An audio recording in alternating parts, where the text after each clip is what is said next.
What's up, guys? You probably haven't seen this face for a fucking long time. 3 weeks to be exact. What's up, homeless jabroni? And, yeah, I've been not at this for a fucking long time. A lot of reasons. I was sick, had fucking heart palpitations. If for people that don't know what that is, it's when your heart rate starts to beat really, really fucking fast. And that wasn't fun at all because I felt every fucking minute of it. And then I had high blood pressure for like a second, and that shit was crazy because I'm only like fucking 20.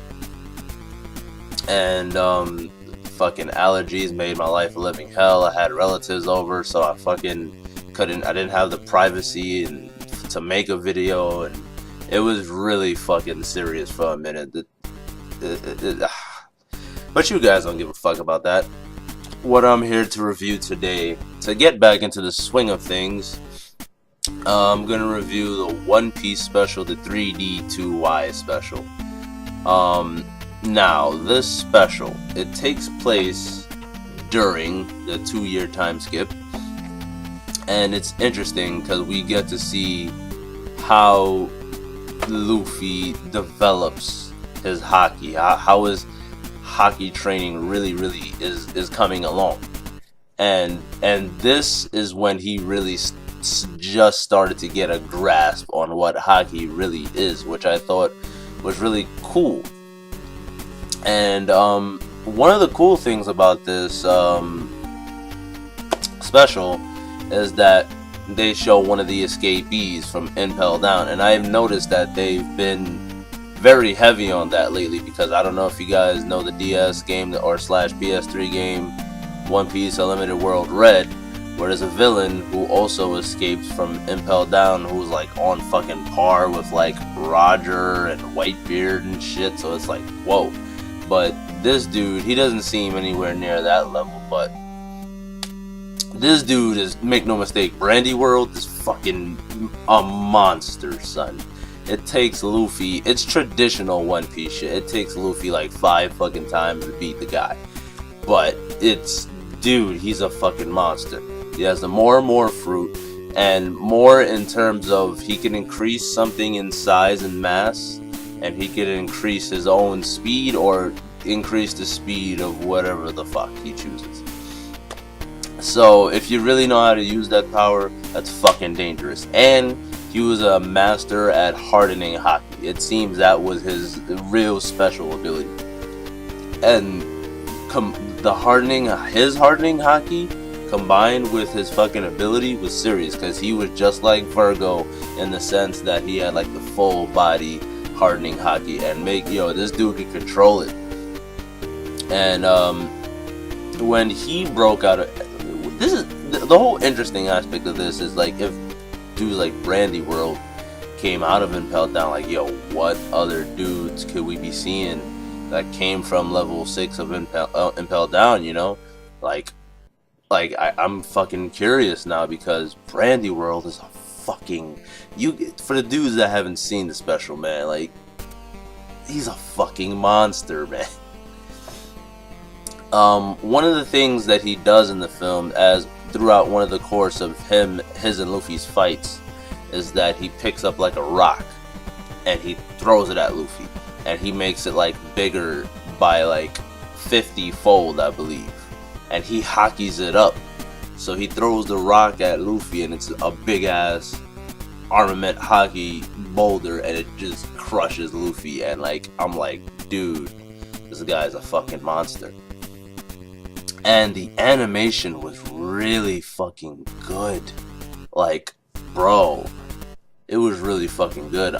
It makes me mad because the anime, it's the regular episodes are never that fucking good. So that's what throws me off. This special, I mean, even specials animations, I can see why, sometimes it would be better than but the anime, it never has, it rarely it has like good animation, like on a weekly episodely basis. So when you see some shit like this, it's really refreshing and gets you hyped if you're a One Piece fan. Because I know a lot of people that fucking hate the anime but love the manga. So to those kind of people, I would suggest watching the special, because the special was fucking dopeness. Now story wise, now what it was that Brandy World, when he got thrown into Impel Down, he got frozen. I forgot how. Sorry about that, by the way. But he was taken down by CP9. But he got frozen and Impel Down. They don't say. I believe they don't even tell you how he got frozen. But he got frozen and Impel Down. And he got taken down by CP9 or CP. I'm gonna just say CP. I can't even say CP9 because it could have been whatever the fuck back in those days. And an interesting thing that you learn is that the warlord system wasn't in place then. So when they gather up the warlords to see, they're like calling warlords to see if anybody can like help the government take him down. He's like, what the fuck is a warlord? So that's interesting, because I believe they took Brandy World down like about 30 years ago in One Piece time, and like, so maybe it's relatively new, the warlord system, maybe like 15-20 years. So that was pretty cool to find out. And also just the fights between the action scenes were really fucking dynamic. It was like awesomeness. It was really fucking awesomeness. The end where fucking Brandy World and Luffy are just going at each other, it's fucking amazing. But it was so much bullshit, like how he won. It was the stupid Nakama power up, because Brandy World, when he got frozen, his crewmates had no choice but to leave, or else they're gonna get captured by the government. So they had no choice but to leave him. He got knocked the fuck down, and they had to dip. They had to go. So when he got frozen and put in Impel Down, to him, it's like just like yesterday this shit happened, because he was fucking frozen. So now it's fresh in his memory. It burns. It pisses him off. He's fucking pissed. So he does not trust crewmates. He does, and it's really nice to see. We get even a little bit backstory on him, because he has a little brother. An older brother, sorry. I say little because he's small in stature. He's small and sickly. And the older brother and him, they're on the island, and it's just like Ace and Luffy. They juxtapose it really well. And they're like, oh, we're gonna set out to sea for freedom and shit like that. And he's like, I can't, I'm sick. You go on, you live out the dream. He's like, fuck no, bro. I'm taking you with me. We're gonna sail the seas together. And I'm gonna protect you because you're my fucking brother. For freedom, my nigga. And that shit was touching. It was really fucking touching. Sometimes you forget One Piece has those touching moments. But over the time, Brandy World started to forget what he sailed out on the seas for. And he became known as the destroyer of the world because he attacked anything he saw. He attacked anything he saw. He wanted to destroy the government. He came at the Marines, he didn't give a fuck. He didn't give a fuck. So he was a problem. But what gives Luffy the incentive to go after him is that he kidnaps Boa Hancock's sisters. And that's what gives Luffy the incentive. Buggy the Clown was there. You know, Buggy's fucking hilarious. He was there. He was great in it. My opinion, you know, he was fucking hilarious. You had Mr. 3. I always kind of wondered what was up with that. Did Mr. 3 and Alvida join his crew officially? Because they're with him. They always seem to be with him, but do they ever really join his crew? Yeah, I never understood that shit. But that was a cool little thing. Also, what I also found to be pretty interesting is that we see Akainu as Fleet Admiral. We see Kizaru, the Light Admiral, but we don't see Fujitora. I don't think the military draft that they bring up hasn't happened yet in the 2-year time skip. And I want to see more about it. What the fuck? What was up with that military draft? I don't think they were having that much of a shortage on soldiers. Was it that big of a deal? Maybe it's because the Whitebeard, the Marineford War affected the Marines much more than it seemed. Because in the anime, you know, it just seemed like, you know, shit happened in that war, and you know, because the One Piece universe is a big universe. It's a big verse. I see Marines all over the fucking place. There's a whole bunch of fucking places where Marines are. I didn't think they wanted. I didn't think they needed more, but you know, whatever.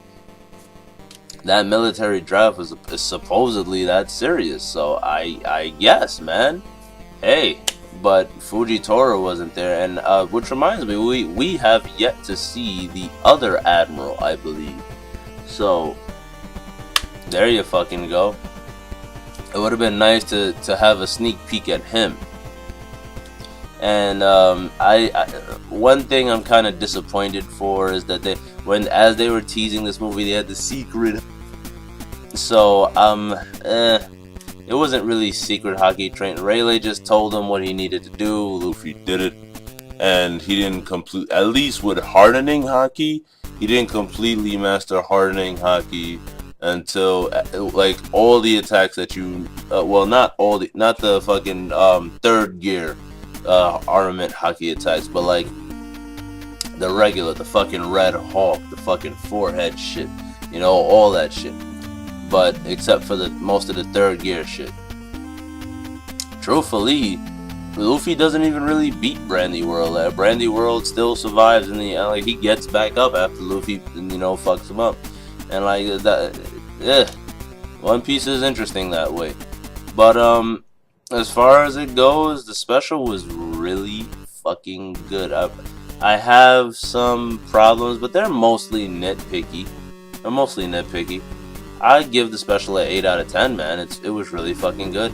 Check it out. The animation was, if not just for the fight scenes, it was really fucking good. You have to understand that it was really fucking good. The fight scenes, like you normally these days you don't get good One Piece fight scenes like you used to. But so that is enough just to check it out. But Homeless Jabroni, I'm gonna try to review some manga chapters today. You know, try to discuss the past ones I didn't get to. So subscribe, comment, peace the fuck out.